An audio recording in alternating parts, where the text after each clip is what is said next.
Eu quero que você para tudo que você está fazendo agora e preste muita atenção neste testemunho que vai estar passando aqui, que vai edificar a sua vida. Ele vai revelar que o maior problema é você. Presta bem atenção nesse testemunho. Acompanhe aí. E uma das coisas que Deus tem falado comigo é a respeito de maturidade, porque tudo é maturidade. Você pode ser filho do homem mais rico do mundo. Se você não tiver 18 anos, o que é do teu pai não será seu. Se você for menor de idade e o dono das coisas, o teu pai falecer, um tutor vai ter que administrar o patrimônio até que você tenha 18 anos. Nós sempre procuramos alguém para culpar. Todos nós temos um culpado.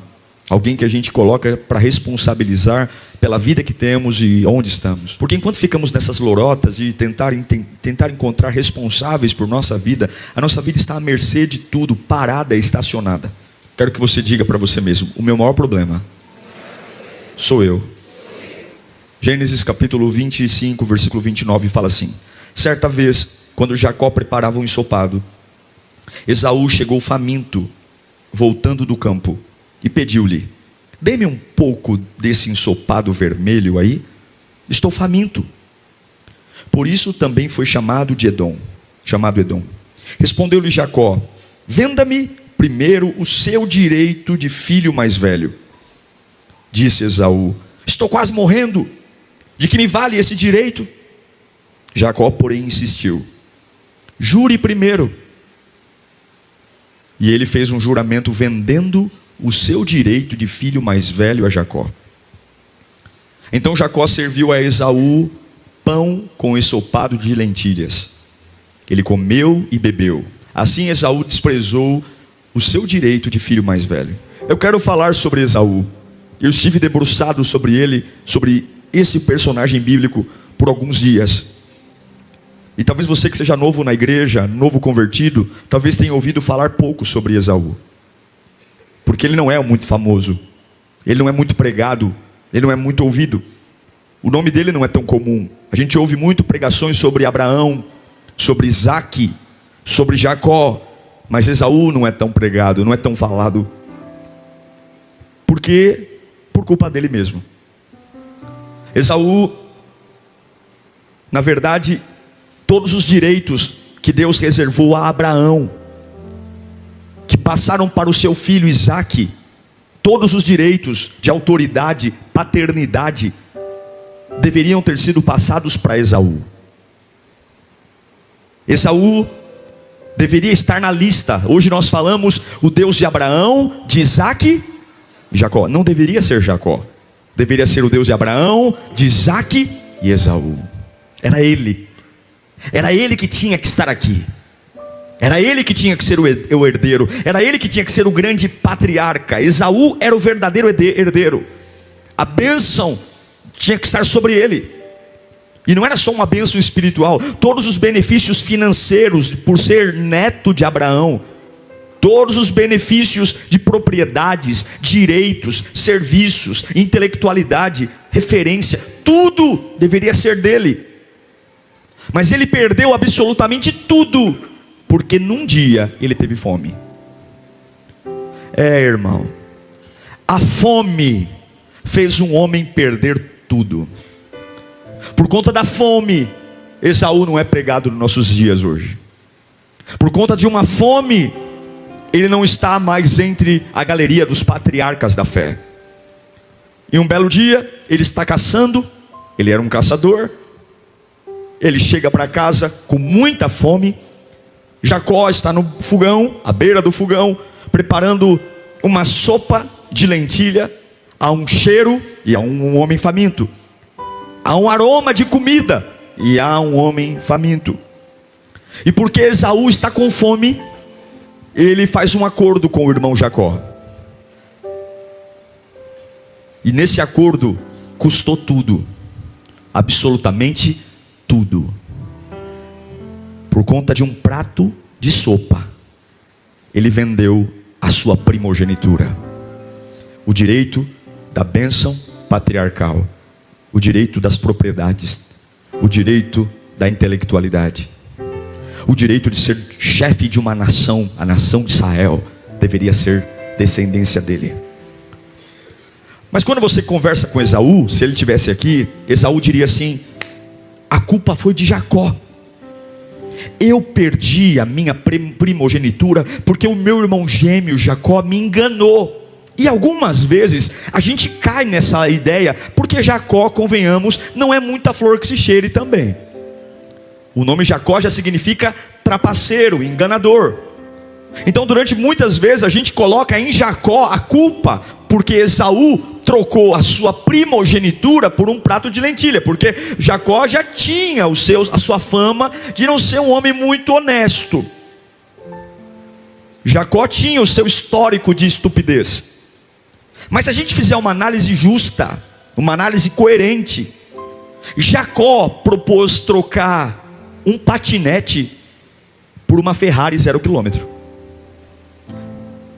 Sim ou não? Jacó propôs trocar um patinete, um prato de lentilha, por uma Ferrari 0 km. A primogenitura. Esaú, ele não foi enganado. Jacó, espertalhão, propôs, jogou no ar. O problema não é que Jacó é um trapaceiro. O problema é que Esaú foi um estúpido. A estupidez de Esaú fez ele perder, porque era só não ter aceito, era só ter dito não. Ele recebeu uma oferta de trocar o seu direito de ser o filho primogênito, com todos os benefícios de futuro, benefícios de ser patriarca, de governar, direitos, por uma sopa. Será mesmo que a culpa é de Jacó? Será mesmo que foi Jacó que arruinou a vida de Esaú? Será mesmo? Ou será que ele perdeu tudo porque ele foi um estúpido? Porque ele foi um irresponsável? Porque ele tomou uma decisão estúpida? Porque ele estava com fome? Eu não sei você, mas todas as vezes que você toma uma decisão permanente por conta de uma situação temporária, você perde. Ele tinha uma sensação temporária, a fome. Fome você tem hoje, fome você tem amanhã, fome você tem de noite, fome você tem de dia. Agora a primogenitura não tem como ter sempre. Todas as vezes que você tem um problema momentâneo, e você no desespero, numa dor de barriga que dá, é um problema no casamento, é um problema com o filho, é um problema no profissional. Irmãos, problemas nós vamos ter sempre. Dor de cabeça, pessoas vão nos trair, pessoas vão nos decepcionar. Você vai ter dias de muita pressão. E se a cada problema que você tiver, a cada estresse, a cada dor de cabeça, porque nós teremos dias terríveis, teremos dias estressantes, dias terríveis, dias que você falou, eu vou ter paz essa semana, e de repente parece que o capeta trouxe a cambada toda do inferno para o quintal da tua casa. Se você achar que problemas momentâneos devem ser tratados com decisões definitivas, você vai sofrer. Eu quero que você reflita sobre o seu momento hoje. Eu quero que você reflita sobre a sua fase. Porque todos nós podemos ter uma época de fome, uma época de dizer, olha, eu estou com muita fome, e perto de mim existem situações que me cheiram bem, parecem que vão resolver o meu problema. E eu repito para você, o diabo não pode te dar vida, mas o diabo pode saciar sua fome. Vida em abundância só Deus dá, mas matar a fome, o diabo mata. O diabo pode te dar uma semana boa. Cuidado para não destruir o que é permanente, porque você tem uma fome momentânea. Cuidado com decisões permanentes por problemas temporários. Cuidado com aquilo que você troca. A fome é temporária, a sede é temporária, mas a primogenitura ela é para sempre. A primogenitura era para sempre. A fome, você vai dormir com fome, acorda, tome café no outro dia, tome água, sei lá, faz alguma coisa, mas não venda o que é seu, porque outros sofrimentos virão. E hoje nós vemos pessoas no desespero da vida, porque não aguentam mais. Ah, pastor, é tanta coisa, é tanta fome, é tanta dificuldade, eu estou escasso. E de repente nós trocamos o ouro, a comunhão com Deus, a fidelidade a Deus, a paciência, a fé, a intimidade com o Espírito Santo, coisas que nunca deveriam ser tocadas, coisas que nunca deveriam ser sequer discutidas, que nunca deveria colocar num leilão. Não, eu não falo sobre isso, porque isso nunca estará à venda. Tem coisas que nunca poderão estar à venda na nossa vida. A nossa comunhão com Deus, a nossa vida de adoração, a nossa dependência. Não importa a fome, não importa o tamanho do buraco que eu carrego no estômago. Tem coisas que nunca estarão à venda. Nunca. E aí Jacó oferece uma troca, e Esaú aceita.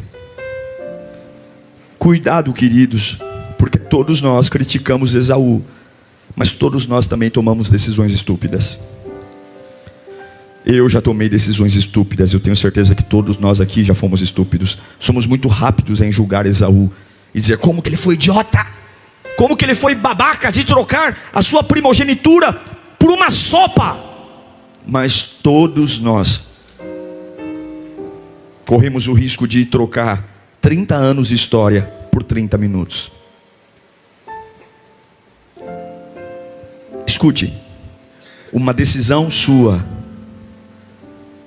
por mais que você diga, pastor, não é culpa minha, eu fui pressionado, pastor, eu não tive escolha, mas uma decisão sua, estúpida, pode mudar radicalmente o destino da sua vida.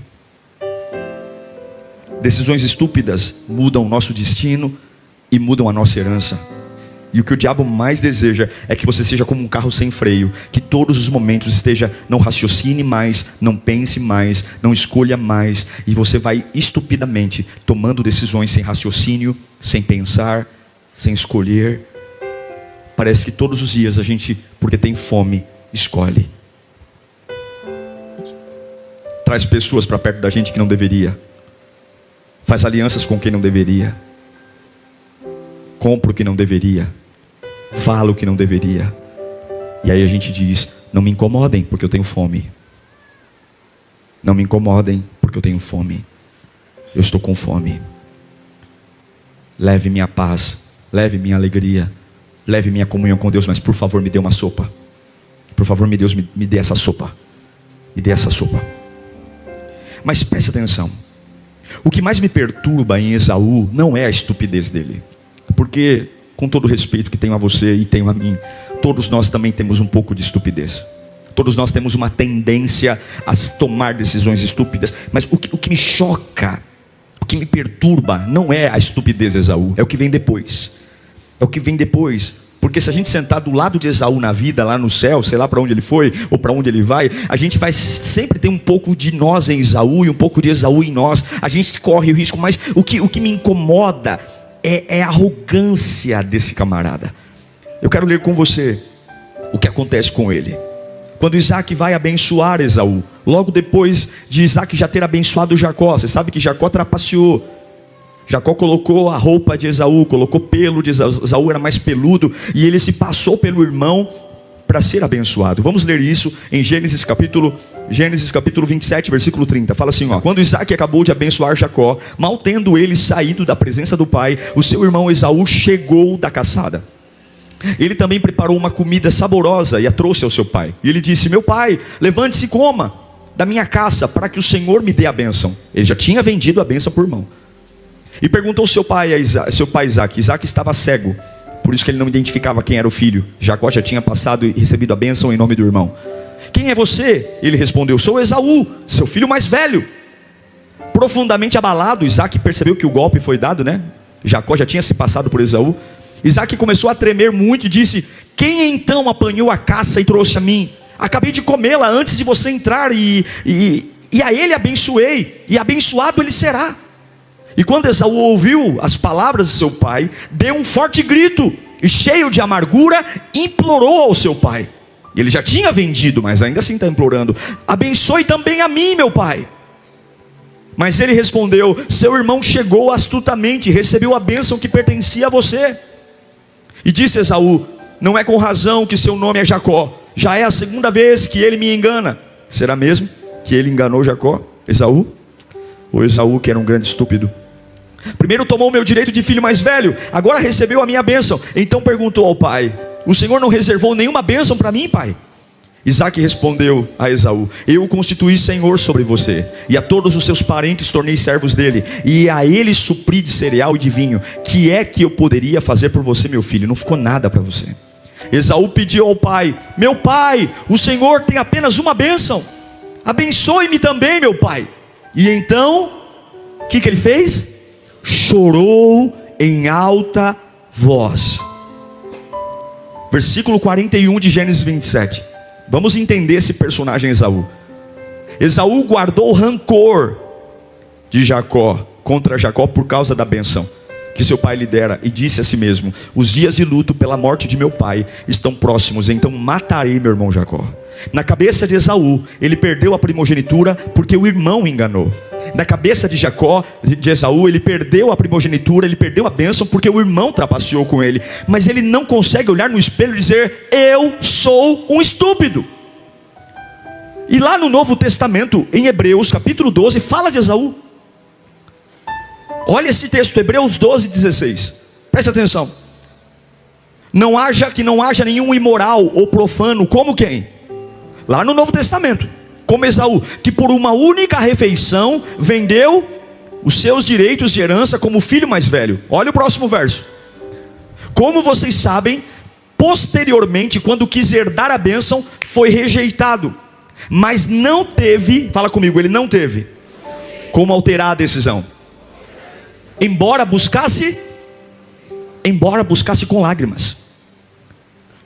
O autor de aos Hebreus está dizendo que Esaú tentou reverter a decisão do pai com lágrimas.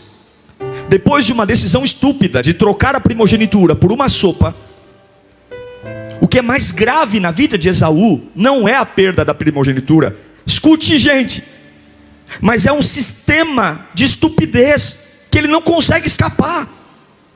Ele não consegue se livrar de um sistema de escolhas erradas. Ele não consegue. O irmão propõe trocar um patinete por uma Ferrari, a primogenitura por uma sopa. Ele aceita. Ele vai chorar diante do pai pedindo uma bênção, e ele diz: olha, a própria Bíblia diz: eu odeio meu irmão, eu quero matar o meu irmão. Mas em momento algum ele consegue olhar para ele e dizer: a culpa é minha, eu banalizei, eu perdi. Como nós nos parecemos com Esaú.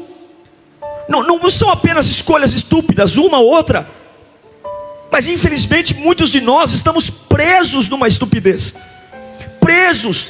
O choro de Esaú, a Bíblia diz em Hebreus que o choro dele não conseguiu reverter a bênção. Apesar de chorar, ele não conseguiu. Por quê? Porque ele não está chorando porque está arrependido. Ele não está chorando porque ele quer mudança. Ele não está chorando porque ele quer uma metanoia. Ele está chorando porque ele está sofrendo uma consequência de uma escolha errada. E lágrimas assim não tocam o coração do pai. Ele não está chorando porque ele quer ser uma pessoa nova. Ele não está chorando porque ele quer um avivamento, porque ele quer ser mais forte. Ele está chorando porque está doendo o que ele perdeu. Mais uma vez a estupidez está matando ele. Mais uma vez o ciclo da estupidez.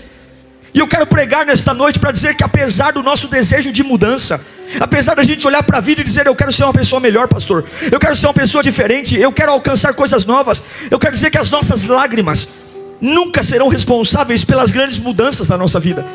Deus não leva em conta quantas lágrimas derramamos, porque a Bíblia diz em Hebreus que Esaú chorou, e apesar de ter chorado, ele não reverte a sua situação, porque as emoções apenas refletem as nossas escolhas estúpidas. É isso que sempre me incomodou em Esaú. Quando ele teve a chance de chorar diante do pai, está lá Hebreus 12, 17 no finalzinho: embora tenha chorado, embora buscasse com lágrimas, ele não conseguiu alterar a decisão. Foi um choro estúpido também.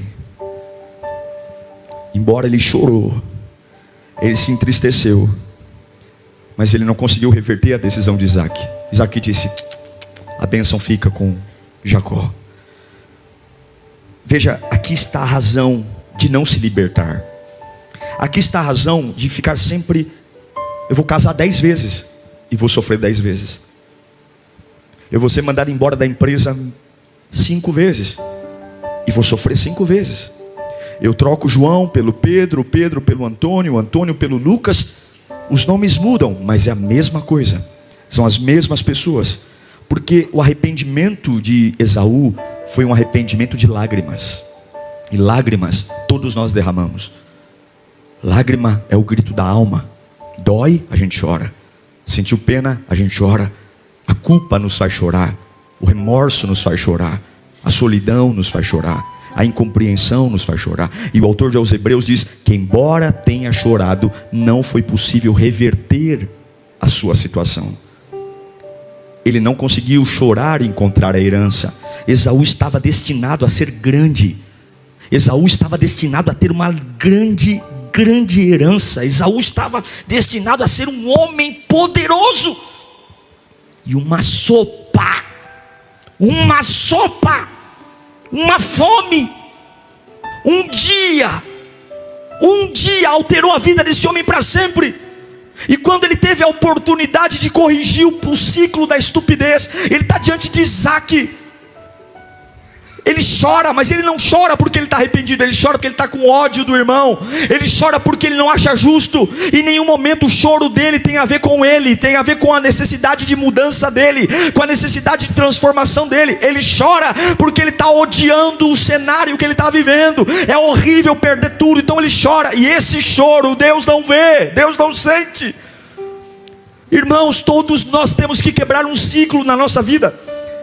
Todos nós temos que olhar para nós e dizer: chega de escolhas estúpidas, chega de decisões banais. Todos nós, a começar de mim, temos um ciclo para destruir, que machuca a gente, que fere a gente, que faz a gente sofrer. Mas a pergunta é, o problema é que se esse ciclo não for quebrado, a estupidez vai continuar me matando. Eu venho ao culto, choro, ouço a palavra, choro, mas o meu choro não é por uma real mudança, o meu choro não é por uma vida nova, o meu choro é porque eu não acho justo a vida.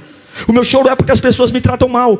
O meu choro é porque ninguém me dá valor. O meu choro é porque o meu marido não é um bom homem. O meu choro é porque meu filho é rebelde. O meu choro é porque não me pagam bem. O meu choro é porque o médico diz que a enfermidade não tem cura. O meu choro é sempre porque eu sou uma vítima. Sempre porque a culpa é de alguém que não olhou para mim, não fez o que tinha que fazer, porque não me deram oportunidade, porque a vida não é justa, porque não abriram caminhos para mim. Mas quando é que as nossas lágrimas serão derramadas para dizer: Senhor, o Senhor também morreu naquela cruz pela minha vida. Eu não sou filho de chocadeira, eu sou filho de Deus. Eu quero o que é meu por herança. Pai, tem alguma bênção para mim? E essas lágrimas aqui não são de ódio, não são de amargura, não são de vitimismo. São lágrimas de um filho que crê que o Pai ainda pode me abençoar. Apesar do que a vida fez comigo, apesar do que as pessoas fizeram comigo. Eu não sei se já pregaram isso para você, mas é isso que me chama a atenção em Esaú. Um padrão de estupidez, um ciclo de escolhas estúpidas, de gente que não chama Esaú, mas já casaram 5 vezes com a mesma pessoa. De gente que não chama Esaú, mas adora andar com serial killer.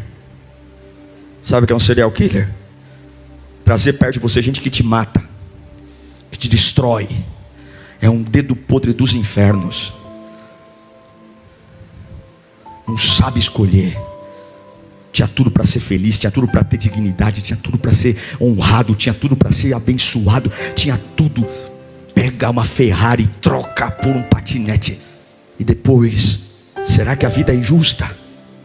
O nosso maior inimigo quem é mesmo? Qual foi o maior inimigo de Esaú? Jacó. Jacó só propôs. Jacó só jogou ali, ó. Vamos trocar, mano. Vamos trocar, mano. Eu oro para que nós possamos nos livrar desse padrão de estupidez. Eu oro para que Deus nos dê sabedoria. Eu oro para que Deus nos dê graça. Eu oro para que em nome de Jesus a gente não chore pelas consequências da nossa estupidez, mas que a gente chore por uma metanoia.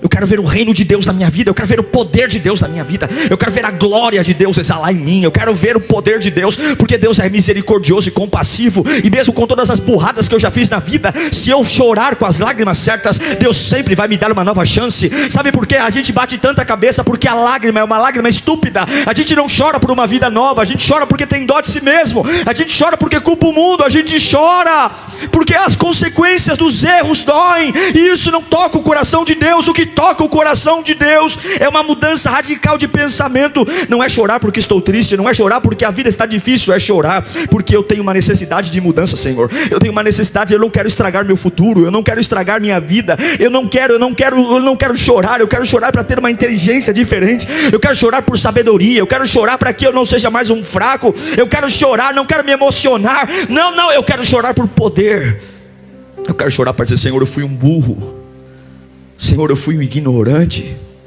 Senhor, eu não deveria ter trocado o teu presente, o presente que o Senhor deu para mim, porque a Bíblia diz que aqueles que se humilham, eles serão exaltados. Você não vê Esaú se humilhando em momento algum da sua vida. Para alguns, a fraqueza é humilhante, porque você foi criado por alguém que disse para você que você tem que ser forte. Seu pai disse: só os fortes vencem. Para você vencer na vida, você tem que ser forte, meu filho. Você tem que ser forte. Não leve desaforo para casa. Sim, a gente precisa ser forte. Para as pessoas, põe a máscara número 7 e vai trabalhar. Estufa o peito, murcha a barriga. Mas diante de Deus, você só é forte quando se faz fraco. É quando você chora e diz: Senhor, quão miserável eu sou, meu Pai, como eu não sei o que fazer. Senhor, me perdoa. Eu assumo a responsabilidade pelo meu divórcio, eu assumo a responsabilidade pela minha queda, eu assumo a responsabilidade porque eu saí da tua casa, eu assumo a responsabilidade porque eu voltei a beber, porque eu voltei a fumar, eu assumo a responsabilidade porque eu parei de orar, a culpa é minha, Senhor. Eu assumo a responsabilidade porque eu parei de cantar, eu assumo a responsabilidade porque eu dei ouvido à fofoca, eu assumo a responsabilidade porque eu não deveria, Senhor. Está aqui, essas lágrimas aqui, não é por ninguém não é porque eu estou com ódio do João, da Maria, não, porque essas lágrimas não tocam, porque Jesus nunca vai ter dó de você. Quando Ele olha para você, Ele vê o Filho dele na cruz. Como é que Ele pode ter dó de você? Toda vez que Ele vê você, Ele vê Cristo. Você não é digno de dó, você é digno de glória. A cruz nos deu glória. E a minha oração é que nós precisamos chorar as lágrimas certas. Embora tenha chorado, Esaú não conseguiu reverter, porque arrependimento de verdade começa aqui. Eu sei que muitos de nós estamos presos a coisas, presos a comportamentos, presos a pessoas, presos a ciclos que vêm e vão. Uma hora alivia, mas você sabe que há uma redoma em você. Você sabe que as coisas muitas vezes não mudam muito, porque há uma repetição que vem. Você fala: de novo eu estou batendo cabeça no mesmo lugar, de novo eu estou sofrendo pelas mesmas coisas. Mas eu quero que você entenda: lágrimas não são sinais infalíveis de arrependimento. Não adianta chegar aqui e chorar, não adianta. Não, arrependimentos sinceros são frutos de olhar para nós e dizer: a culpa é minha, sou eu, Senhor, eu sou o problema. Eu sei que as pessoas não foram legais com você, nem todo mundo foi legal com você, mas a salvação é sua. A salvação não é por média ponderada, a salvação não é por estatística, a salvação é individual. E por mais que você tenha as mãos cheias de direitos e dizer: eu fui enganado. Sim, Jacó poderia ser um irmão melhor, Jacó poderia ser um irmão mais legal. Ele poderia ter sacado que o Esaú era um tonto e não ter feito a proposta que fez. Mas nem sempre serão legais com você, nem sempre serão bondosos com você, nem sempre serão honestos com você, nem sempre serão verdadeiros com você, nem sempre vão dizer aquilo que você precisa ouvir. Muitas vezes você vai cair em ciladas, e se você não se quebrar na presença de Deus, Satanás vai por você. Já viu aquelas rodinhas que os hamsters ficam correndo? Já viu aquelas rodinhas? Vai passar a vida inteira ali. Esaú queria mudar a decisão do pai em relação a ele, mas Esaú não queria mudar. Fala comigo: Esaú não queria mudar.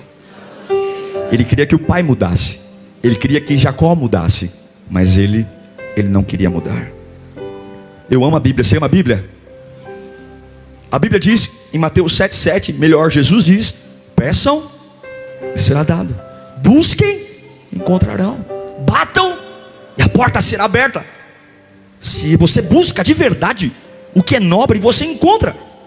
Ele não encontrou porque ele não buscou o que tinha que buscar. Ele não encontrou. E eu quero que você entenda, pastor, eu tenho uma série de dívidas, perdas, déficits.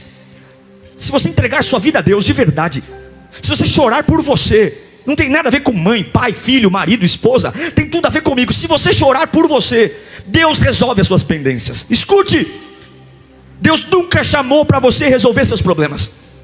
Os seus problemas passam a ser problemas de Deus quando você busca o reino dele em primeiro lugar e a sua justiça. E tudo aquilo que você chama de problema, ele chama de coisa. E as demais coisas vos serão acrescentadas. As suas pendências. Pega essa lista enorme que você usa para contar para as pessoas, para dizer o quanto sua vida é uma porcaria, o quanto você é um desgraçado, o quanto você é um infeliz. Aí pega essa lista, amassa, joga no lixo e diga assim: o meu único problema a partir de hoje é todos os dias da minha vida dobrar o meu joelho e chorar na presença de Deus e dizer: Pai, me muda, Senhor, me muda, me faz parecido contigo. E você vai ver ele cuidando do teu emprego, e você vai ver ele cuidando da tua saúde, e você vai ver ele cuidando dos teus filhos, e você vai ver ele cuidando do teu casamento, e você vai ver ele cuidando das tuas finanças. Em nome de Jesus, vamos parar de ter um choro estúpido e chorar lágrimas de arrependimento, lágrimas que podem mudar a nossa vida, lágrimas que não estão movidas por ódio, angústia, ruínas, não lágrimas angustiantes de tristeza, porque tristeza é como diarreia, vem forte e passa logo.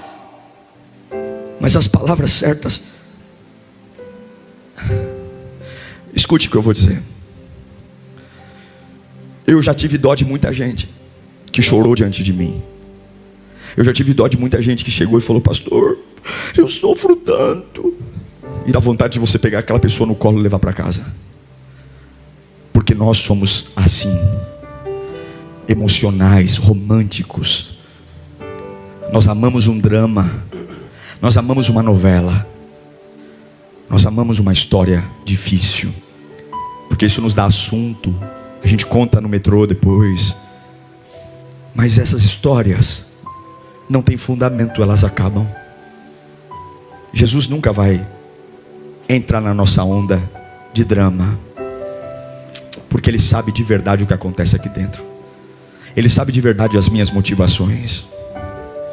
Ele sabe quando a gente grita assim: eu não aguento mais. E Ele fala: aguenta, porque você já aguentou coisa pior longe de mim. Aguenta. Eu não vou suportar. Cala sua boca, eu fiz você. Eu sei seus limites. Eu fiz cada músculo, cada tendão, cada nervo. Eu fiz. Eu projetei seu cérebro, eu coloquei os neurônios aí. Eu projetei o lado esquerdo, o lado direito, as tuas emoções, a tua razão. Eu sei quem você é. Eu sei até onde a sua alma suporta. Eu sei até onde o seu cérebro vai se enfritar. Fique na sua. Mas vamos, quando você quiser uma conversa séria comigo, eu estou aqui. Se você quer conversa de patifaria, desabafa no Facebook. Chama um amigo para tomar um café.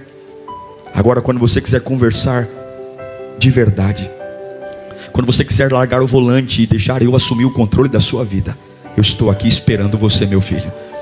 Porque eu não vou no chiqueiro buscar filho. O filho cai em si no chiqueiro e volta para a casa do pai. Pai, pequei contra o céu e perante ti, já não sou digno de ser chamado teu filho. Trata-me como um dos teus empregados. Não foi assim que o filho pródigo disse? Mas um pai nunca recusa a volta de um filho. Eu quero dizer para você que esta palavra não é para você ficar triste. Essa palavra é para você acordar, porque você está cansado demais, porque está lutando a luta errada. A sua maior luta é com você. Você não controla a boca das pessoas, você não controla o que as pessoas pensam e nem muito menos o que elas sentem. Você vai morrer tentando ter a aprovação das pessoas e não vai conseguir. Você vai morrer tentando ter uma trégua com o mal, e o mal não vai parar. Não vai. E o que Deus está dizendo é: quando é que você vai se tocar para entender que você é o seu inimigo? Porque se você estiver no lugar certo, com a cabeça certa, você é imbatível. Porque se você estiver bem comigo, você acerta com as pessoas. Se você estiver bem comigo, você vai ser direito com quem você tem que ser direito, e você vai ser ruim com quem você tem que ser ruim. Se você estiver bem comigo, você vai dar assunto para quem você tem que dar assunto, e você vai ignorar. Então, ao invés de você fazer terapia, ao invés de você fazer análise de pessoas, estudo de temperamentos, e tenha apenas comunhão comigo, porque o meu Espírito vai falar ao seu ouvido, e você vai saber quem é bom e quem é ruim, com quem deve falar e quem não deve falar. Não precisa estudar as pessoas, apenas tenha comunhão comigo. Eu quero profetizar Ezequiel capítulo 1, versículo 2, porque muitos choram no chão, e você não vai ver Deus deitadinho no chão, fazendo cafuné. Isso quem faz são as pessoas. As pessoas adoram colocar você numa cama para deitar. As pessoas adoram colocar você para cochilar. As pessoas adoram levar almoço, janta e café na cama, e você ver a vida passar pela janela enquanto isso você está deitado. O meu Deus diz para Ezequiel, em Ezequiel capítulo 2 versículo 1, então ele me disse: filho do homem, fique em pé, pois eu falarei contigo. Deus não fala a homens caídos. A igreja faz de tudo para mimar as pessoas. Vamos fazer programação, vamos cuidar de gente. As pessoas já entram na igreja dizendo: quem vai cuidar de mim? Igreja não é babá. Você tem que entender que Jesus Cristo te ama. Ele tem uma vida para você. Enquanto você não olhar no espelho e começar a chorar por si mesmo e dizer: eu perdoo os idiotas, eu perdoo quem me fez mal, eu perdoo quem me abandonou, mas o meu problema é comigo, o meu problema é com a minha cabeça dura, o meu problema é com o meu coração torto. Porque as pessoas são as pessoas, elas não vão mudar. Você não muda ninguém, você não muda ninguém. Quem muda é o Espírito, mas o Espírito em você muda você. Levanta suas mãos para cá, levanta suas mãos para cá. Isaías capítulo 60 versículo 1. Levante-se, refulja, porque já chegou a sua luz e a glória do Senhor nasce sobre ti. Em nome de Jesus, nesta noite, perdoe-se. Em nome de Jesus, nesta noite, olhe no espelho e diga: meu maior problema sou eu.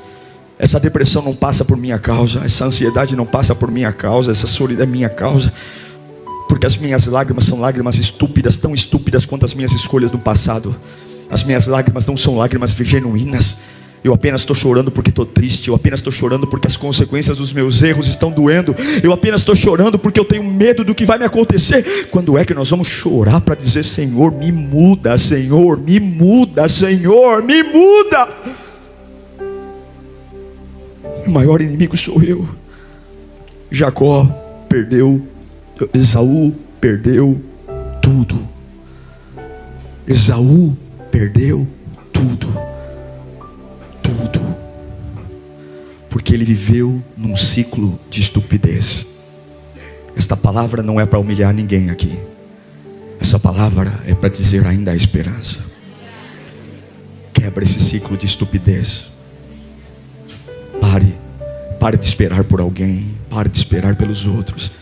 O seu maior problema é você. É você, é a sua cabeça, é a sua alma. Pare de falar da vida dos outros. Cuide da sua vida. Cuide da sua espiritualidade. E se você olhar para o lado e ver que alguém é responsável por você estar bem, dispense essa pessoa hoje. Se você falar assim: graças a Deus, eu estou na igreja, estão me apoiando, tire esse apoio. Porque um dia esse apoio pode não funcionar. Graças a Deus eu fiz um amigo, um irmão de fé, e graças a esse irmão eu consigo superar minhas crises. Pega esse irmão, dá um tchau para ele, fala: querido, Deus te abençoe. Porque eu não posso fazer de alguém temporário, definitivo na minha vida. Se não for Jesus, não será mais ninguém. Eu queria que você fechasse os seus olhos nesse instante. Eu quero que você ore pela sua vida. Todos os ciclos de estupidez que a gente tem feito, tem vivido. E talvez você diz: pastor, olha, eu tenho tanta raiva de pessoas, eu tenho tanta raiva do que fizeram comigo, eu tenho tanta raiva da minha vida, eu tenho tanta raiva, eu tenho tanta coisa mal resolvida dentro de mim. Olha, Senhor, me abençoa, porque o meu pai não foi bom comigo. Senhor, me abençoa, Senhor, porque a vida foi injusta. Senhor, eu mereço uma bênção, porque olha, o que eu tenho sofrido não está fácil. Essas lágrimas não tocam o coração de Deus. Esaú chorou. Isaac disse: eu não tenho nada para você, meu filho.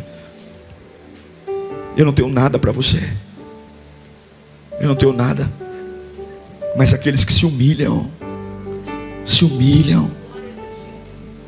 Senhor, eu não sei o que fazer. Senhor, eu estou cansado. Todo mundo acha que eu sou bom e eu não sou. Senhor, eu não tenho resposta, Senhor. Eu não sei para onde ir, Senhor. Eu estou perdido. Qual é o problema de chorar por isso?